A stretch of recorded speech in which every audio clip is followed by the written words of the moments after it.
Hello subscribers, the first review for the month of December will be on the Sega Toys Dinosaur King Triceratops.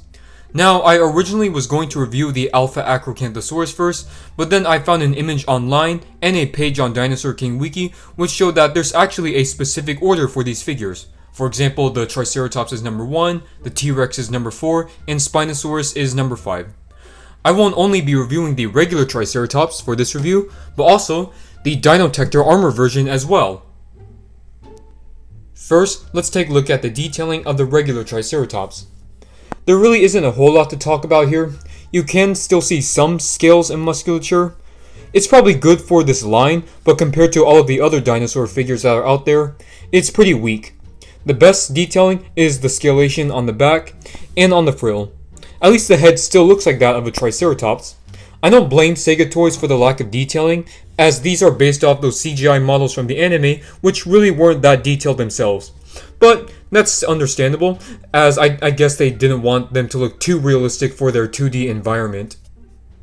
There are 5 points of articulation on this figure, and all the joints move 360. This basic articulation, as well as the vinyl material, really reminds me of Bandai's Movie Monster series Godzilla figures. As for the colors, there's a sandy color on the bottom, as well as the horns and the beak. There's some blue spots on the frill, there's a red-orange on the frill as well, and on the back, and the main color is an orange.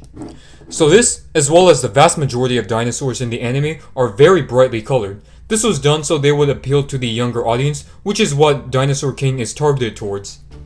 All of the figures in this line have static poses, but since this is an action figure, I don't mind, as you can put it in whatever pose you would like. If this was in a more active pose, then it would limit the posability. The right horn on mines is broken, but I really don't mind since this is a pretty old toy. Moving on to the Dinotector Triceratops, I'm not going to go over the articulation, detailing, and paint job, as they're pretty much the same as the last figure, though there are some minor differences. As you can see, the spots on the frill are more of a purplish color, and then the overall orange is more dull. And the head on here seems to be a bit larger than this one. Taking a look at the armor, now it was actually supposed to be a translucent color, but here it's just a solid yellow with some gray. But sculpt wise, at least it's accurate to how it appeared in the anime.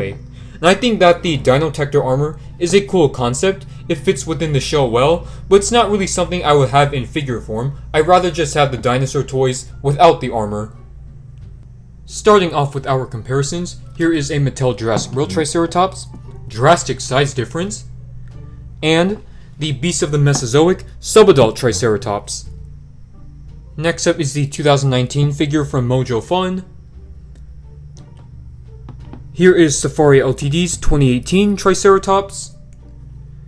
And last but not least, the Eofauna Dominant Trike.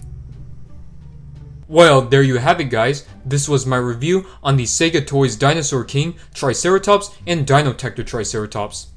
I have to say, these are good figures, they're accurate to how they appeared in the show, but at the same time, there really isn't anything special about them.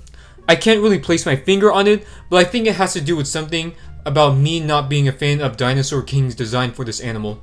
So I'm probably going to give them 7.5 out of 10s. If you guys enjoyed this review, hit that like and subscribe button, and I'll see you in the next video.